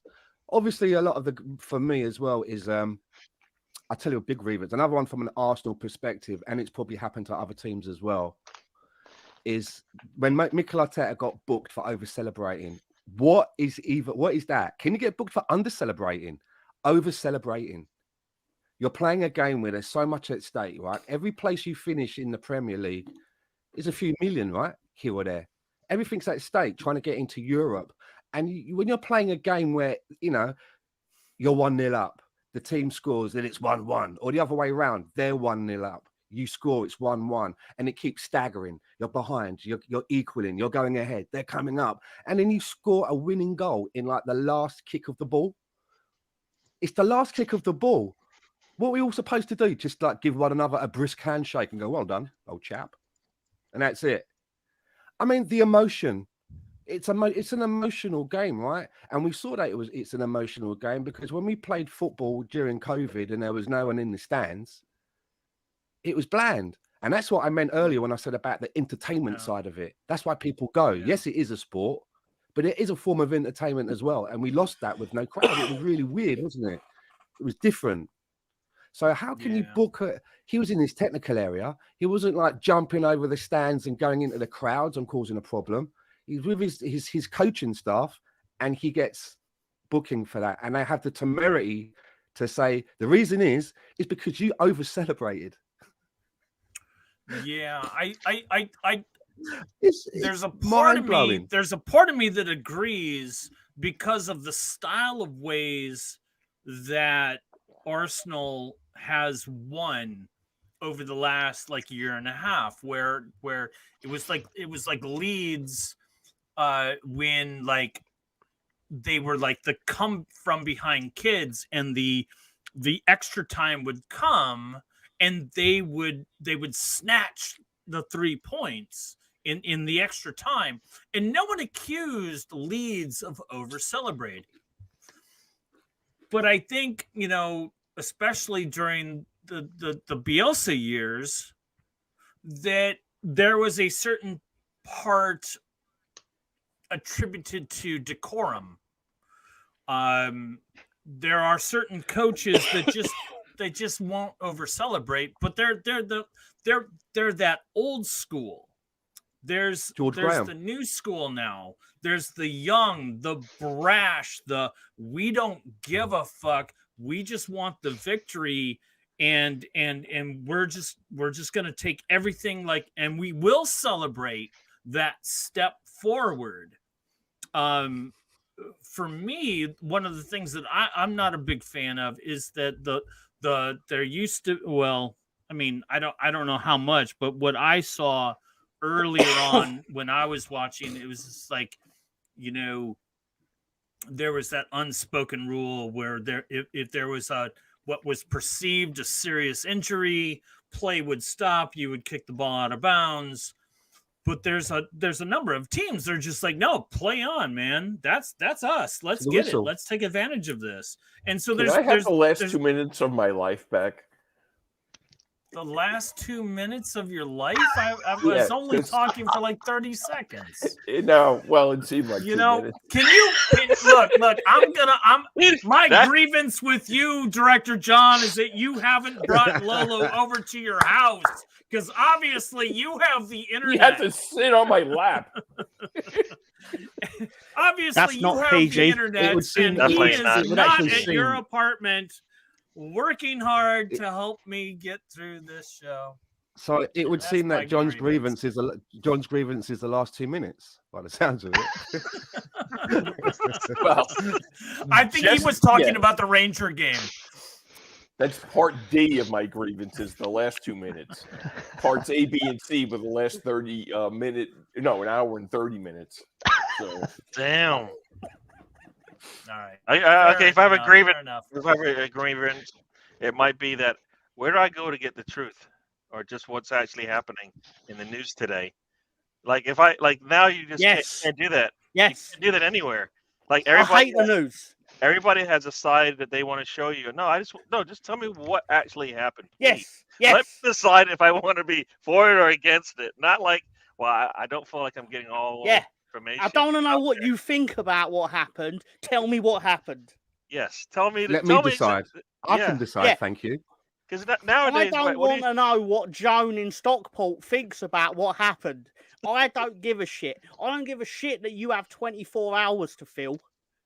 Just tell me. Can I just say, what Mr. Tom? happened. Mr. Tom? Can I just say, listen, you've got a point, but in her defence, Joan from Stockport knows her shit. She does. So I'm sure she does. I'm sure she does. I just don't want to know it. You know what I'm saying? No, think about it. If you want to know what's going on in the news today, where do you go? And I'm usually in Twitter. Is that a good place to find information? I don't even know where to go anymore, right? You go to one channel here, you get that side of it. You go to another channel there, you get another side of it. I just give me everything and let me digest it, all right? Can I just do that, please? The funny thing is, Gary, and I'll send it to you, and it was something that was brought to my attention a few days ago. Someone sent me a clip, and it was Joe Rogan talking with someone, and he was saying how all of the news stations are all now saying the same thing. And what do you mean? And then he brought up a newsreader reading out this article, and then another square came up of another channel. The newsreader was reading the same thing, and it came up, and there was like maybe like 20 of these little squares, and they were just doing this. All of them with the same opinion and the same, screen font. That's crazy. Yeah. You know where I get my hey, I got another one. Since I'm on a roll here, let me hold on. Director John, go ahead, comment on that. You know where I get my news? I'll tell you where I get my news. Oh, yes, especially on Saturday. And Saturdays at 10, Mr. Tom, we bring the news straight into your living room. We do? With scores and everything else. So check us out. Tomorrow at 10 a.m., we'll be giving you straight facts, as they call it. The real.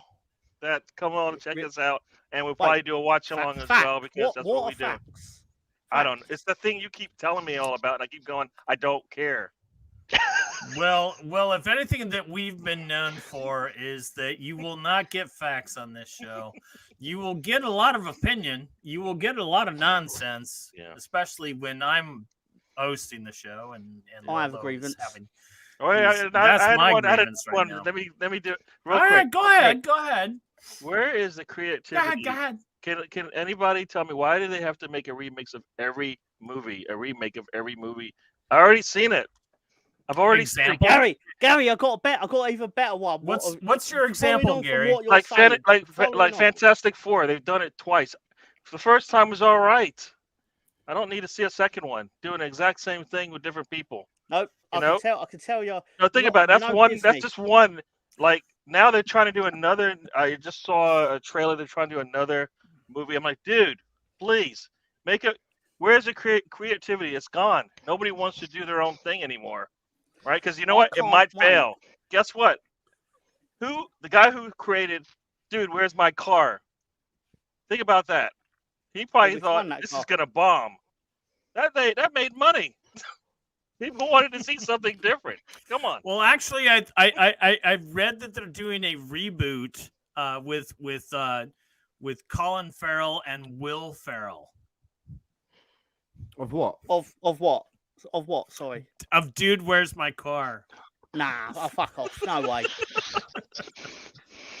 Can you imagine those guys? Those guys going out is like, dude, what's he say?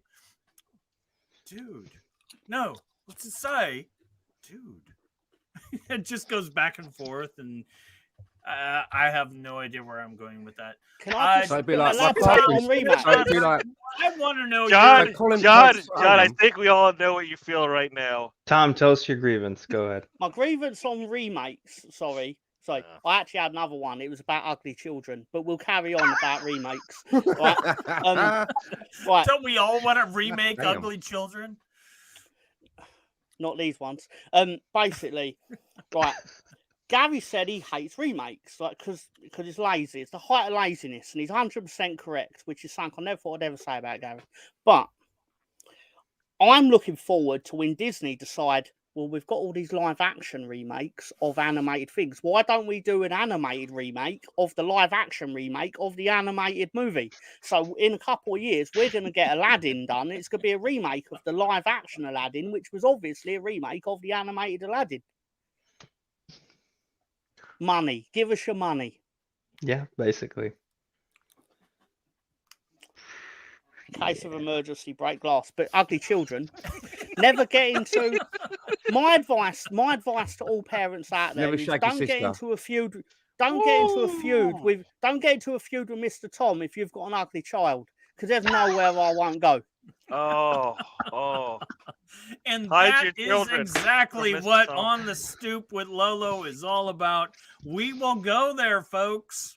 Last week hide your wife. We were talking about Nazis and porn. This week, we're just talking about our grievances. But not Nazis. Just speaking of remakes, though, right? Apparently they're remaking Highlander. There's an example. I've heard they're redoing that.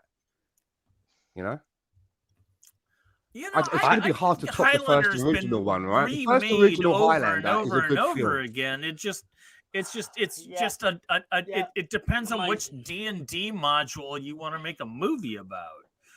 You know, the I have a remake one suggestion. that I've seen that is, if I'm gonna air my grievances, it came out in the late 80s. It's not the best film in the world, but god damn it, it stars that national treasure, Patrick Swayze.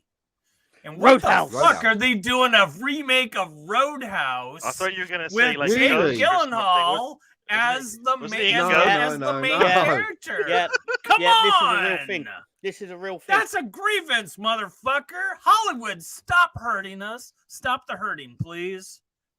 Because I have No. a grievance Are with you Disney. are you even allowed to show that much violence anymore? I have a anyways? grievance mean, with Disney specifically and Marvel. I have a grievance with Marvel. oh, dude, we're the new Siskel and Ebert now. Can I have a remake suggestion? And this would appease two of the people right here and maybe some of the others. You ready for this? Yeah. Fever Pitch and do it the Invincible season. You guys went undefeated. But there'd be no Jeopardy. No. But so I didn't know the background. I didn't know how you guys did the year before. But I just thanks to Google, you guys came runners up the year before. You See, were the now Invincibles. that is I can take it actually as a sequel. interesting. Well, because think it's a sequel. the first movie with Colin Firth, you didn't win the league, right? 'Cause Colin it Farrell. came out in the no. They Colin couldn't Firth. do. They couldn't do that Yeah. movie In- now because she's obviously an Invincibles. abused woman. Or in Fever No. I'm Pitch. talking. Yeah, no. Fever Pitch was based. It was like. She It is. was- I mean, by modern standards, Ruth Gemmell was an abused girlfriend. Okay. Okay. In the remake, we can have a transition in. In the So, you remake, know. just have her abuse him, and everyone will be happy. There you Right, go. But- Job right. done. But I Make was her just- the Arsenal know, fan. And he transitions to a female. Yeah. What in the world And is she going loves on? that. And that's This- the this- thing. this I shit- mean, let's this shit have writes reboots itself, man. be like mashups of movies or This is golden. concepts or something like Copyright that. You this know, shit. it's like when they were Rocky talking 3 to and Schindler's Frasier, List. when they were talking to Frasier, yes, Too far, exactly too what I'm far. getting at. When Frasier was going to be reboot, I was like, I will Oh, only mate. watch that if I Frasier liked it. turns I out to enjoyed be it, a that mental patient Rodney's in it. who has a got Rodney in it. podcast that Yep. runs out of his fucking Rodney's the closet. best part of it. You know, where he's all of Really? a sudden like, Yeah. but I'm Frasier Crane and I'm listening. Rodney's Rodney. basically an alcoholic. Every 5 lines Rodney will have will be some sort of reference to the fact that he's hiding booze in his office because Can I he's just like a say teacher at The Mark, at right? In Harvard. case you don't know Mark, right? And you know the new Frasier, you know the character we're talking about, this alcoholic guy. He's known in England from one of the Alan. biggest sitcoms ever. Yep. It was about two brothers, yeah, and he played the younger brother. What's And the it's name? massive in England. It's one of people What's still it talk called? about it.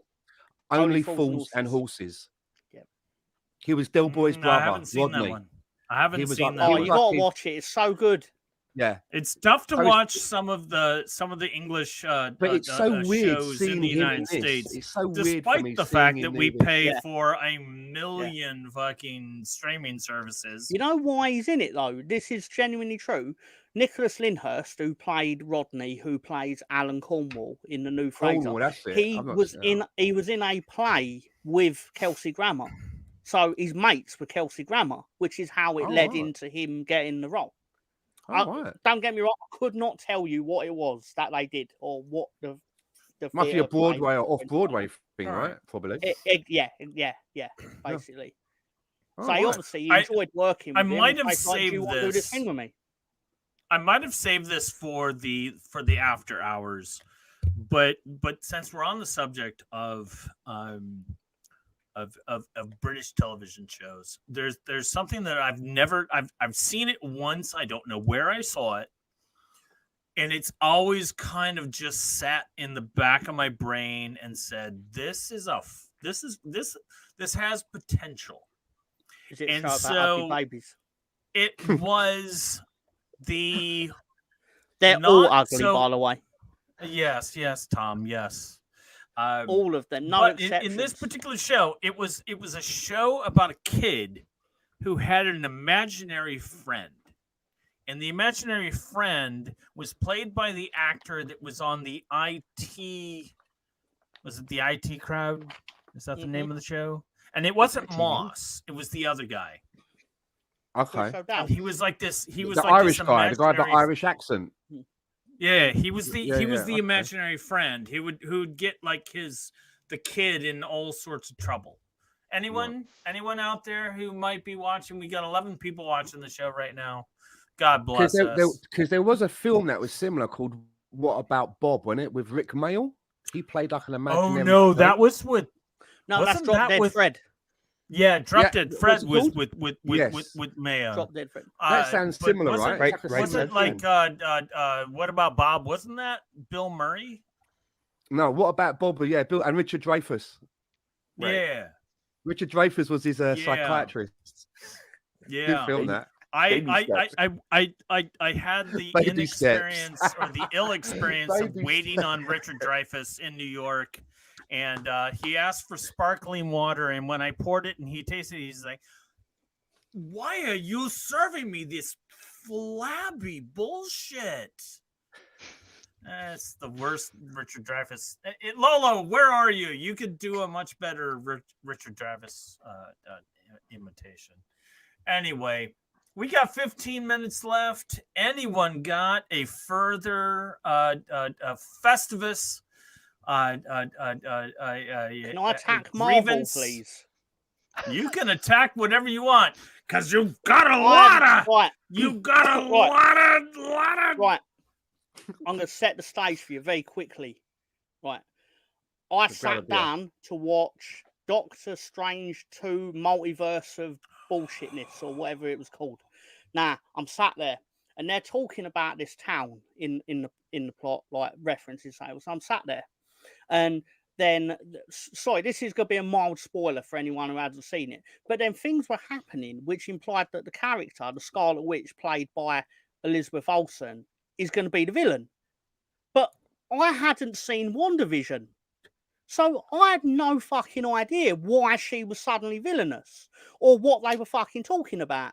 Now, I appreciate that they did TV shows and like they should make them in such a way that they enhance the movie. Like, but it should be required fucking homework to be able to understand the core fucking plot of the movie. It's disgusting. Absolutely, brother. Absolutely. I thought Doctor Strange 2 especially was most of those shows are shit as well to watch. Ridiculous film. I thought it was so terribly bad, and because I loved the first one so much. I really loved the first Doctor Strange, and the second Doctor Strange, the multiverse, was unforgivingly awful. And I didn't watch WandaVision at that point. I mean, like there's like literally 30 seconds in that film where it's like with the guy from the U.S. office, John Krasinski. Is that John Krasinski? Yeah. John Krasinski, where he's like he's kind of like the Fantastic Four leader, and he just gets shot down. Reed Richards. How they do that is just it is kind of brilliant, and it builds up a lot of different things. But oh my god, no, that was terrible. That was terrible because in my mind they already showed like all of Doctor Strange's gimmicks in Avengers Endgame, where he's like, how many versions do you see us winning? And he's like, one. I don't know. Good luck. Can I say in defense? I actually thought the movie was okay. I didn't know, but you guys look at like the finer details of it and all this other crap that it was entertaining. It was right. If you want to go and if you go to reach into it and go, you know what? I didn't get actually Gary, did you watch WandaVision before you saw it? I did, well, but you know what? If you know anything, know what's going on. If you know anything about me, I don't remember what it was about anyway, so it doesn't matter. I go into this thing blind every time. I watched WandaVision, right? I watched WandaVision, and I'm never getting that fucking time back ever. And I really I've got that's a grievance of mine. I want that time back, man, because it weren't fucking worth it. But what I would say about the Marvel movies as a whole was, from the first, from the Iron Man 1 film and then up to Avengers Endgame, I think I would say that 99% of those films, there was a couple in there that were a bit blah, like Miss Marvel. Some people didn't like Thor 2. I didn't mind it. But the way that they structured all of that with the Thanos and the way that it was done, I think it was brilliant. And it was a great payoff and it really worked. Ever since that, it's almost like someone else has taken over and gone, right, okay, what are we doing here then? It's like it's just kind of really kind of lame and rubbish now. Yeah, and you look at DC. DC's not any better. They can the Snyderverse. They were building the Snyderverse. They can DC's fucking terrible. It's all just terrible. They are following a certain recipe, and it just doesn't fucking work. I liken it to like a 3 or 4 star restaurant in New York that has been successful for 25 years with one head chef, and that head chef leaves and they bring in a young gun, and it's just like, wait a minute, what the fuck is this? You know, I went to see Godzilla -1 last night. I went to the cinema to see it. Godzilla -1. What is this film? I can't find it anywhere. Godzilla -1. Yeah, that doesn't make sense. Is he wearing the wrong kind of armor? No, what it is it's completely different to the American. What the Monarch, King Kong versus Godzilla, King of Monsters. This is not made with them. This is the original studio in Japan that originally makes Godzilla movies. And if you go on the internet and look at how many Godzilla movies there are that have come from Japan, there's a lot, man. Some of them are just so crazy of the concepts, fighting robot Godzillas, fighting this Godzilla, but they just come out with a brand new one after a 15-year break since Shin Godzilla, because the rights have changed. It's called Godzilla -1. And it's probably the best one I've ever seen. It cost $15 million to make. And you compare what I saw to maybe something like The Flash, which cost maybe $200 million, and it's embarrassing. Terrible. It's embarrassing to Hollywood of what they're doing with their money when you watch this Godzilla movie. And it's in Japanese, it's in English subtitles. But the one thing that they've managed to accomplish is that usually when you watch a Godzilla film, every time they do the people part of the film, they don't really flesh them out. You don't really care about them, and secretly you're hoping that Godzilla's going to step on them. But in this one, I'm at a stage where I was watching it and I was really like, please, I really hope these group of people make it and find a way out of this and somehow manage to solve this problem. And they've done that so well, and the effects were very well, and it was a touching story. I don't want to spoil it for anyone, and I would recommend going to see it if you like big spectacle, but you will also be surprised that as well as getting the big spectacle and the Godzilla stuff and how well that's done, the actual story that's going along with it, you actually get into it and you want to see how it resolves and you want to see what's going to happen to these people. So I recommend it. All right, fantastic. We'll keep that in mind. You know what John, I also recommend? Something? You know what I recommend highly to everybody to get their news? That's right, folks. Mr. Tom, let us know what's going on. With what? With Marvel? Your show. The show. Are you not looking up? Come on, open your eyes. Lovely. I'm on a show. What are we talking about? Match review of when Leeds. See, you did all this for him. Guess what he did? I hear they're pretty good. I'm stipulating this right now. I don't even know if we're having a show on Sunday, and we're definitely not if Leeds don't beat Ipswich, because it's Christmas Eve, and I'm not fucking sitting there talking about losing. I don't think I'm wrong in that either. We all got shit to do. That is awesome, because it fit directly into... You know what my grievance is? That response that Tom just gave. That's what I'm saying. That fit perfectly into what we're trying to do. We are winding down into the last 5 minutes of this third annual Festivus show. Want to thank everybody for joining us. Bono Houston, Scooby D2, Pink Cushion, Debbie Lewis, who I think is a Wolves fan. I love you if that's the truth. John LUFC, Garside, everyone else that I can't get in here. Maybe Bremer's Ghost is here. Rob G, I know, is here, but blah blah blah all the way. We're in our last 5 minutes. I'm going to start with Gary from Don't Waste the Trip. What do you got to say to close out our show before we head into this Christmas Eve, Boxing Day weekend? What do you got? What's your grievance about what might be coming up? What's your hope for what might be coming up for Arsenal? Obviously, to win the league. So first, I want to say happy holidays to everyone. Enjoy this time with your family and friends. Enjoy. I'm looking forward to watching some football for the next 2-3 days. So let's do it. So I'm looking forward to that. Like I said, that was a lot of fun. Arsenal, I'm still a little worried about. I guess a little concerned about how we're going to play. We're gonna play on Saturday. So that's the last game of the. It's a late game, so everybody will get to see it. So either they'll be laughing at us, or still hating on us. Regardless, we will get something back. So hopefully they're hating on us. But yeah. For anybody else, I hope you enjoy your time watching some football. If you win, good for you. But as long as my team wins, good for me.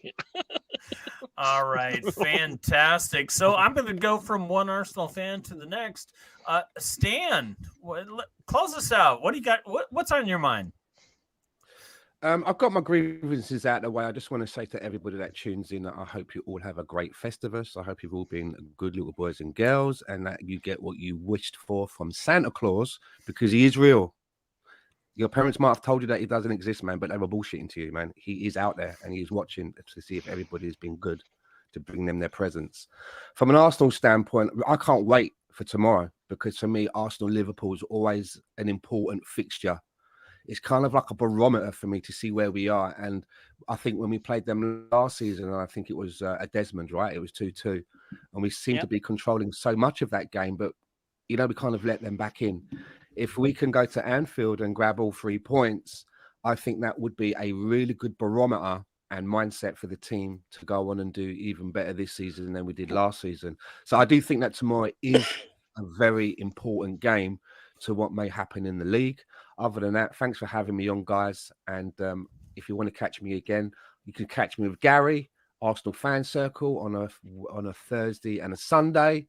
And you can watch me doing the pay-per-view watch-alongs on the wrestling with Mr. Tom and the rest of the lads over on the Fools Nelsons podcast.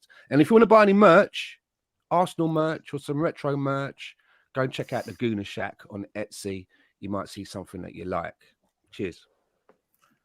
Jesus Christ, if you need a last-minute gift, that would be the place to go. I'm going to turn it over to Tony. I'm going to turn it over to Tony for his final thoughts on the on the night.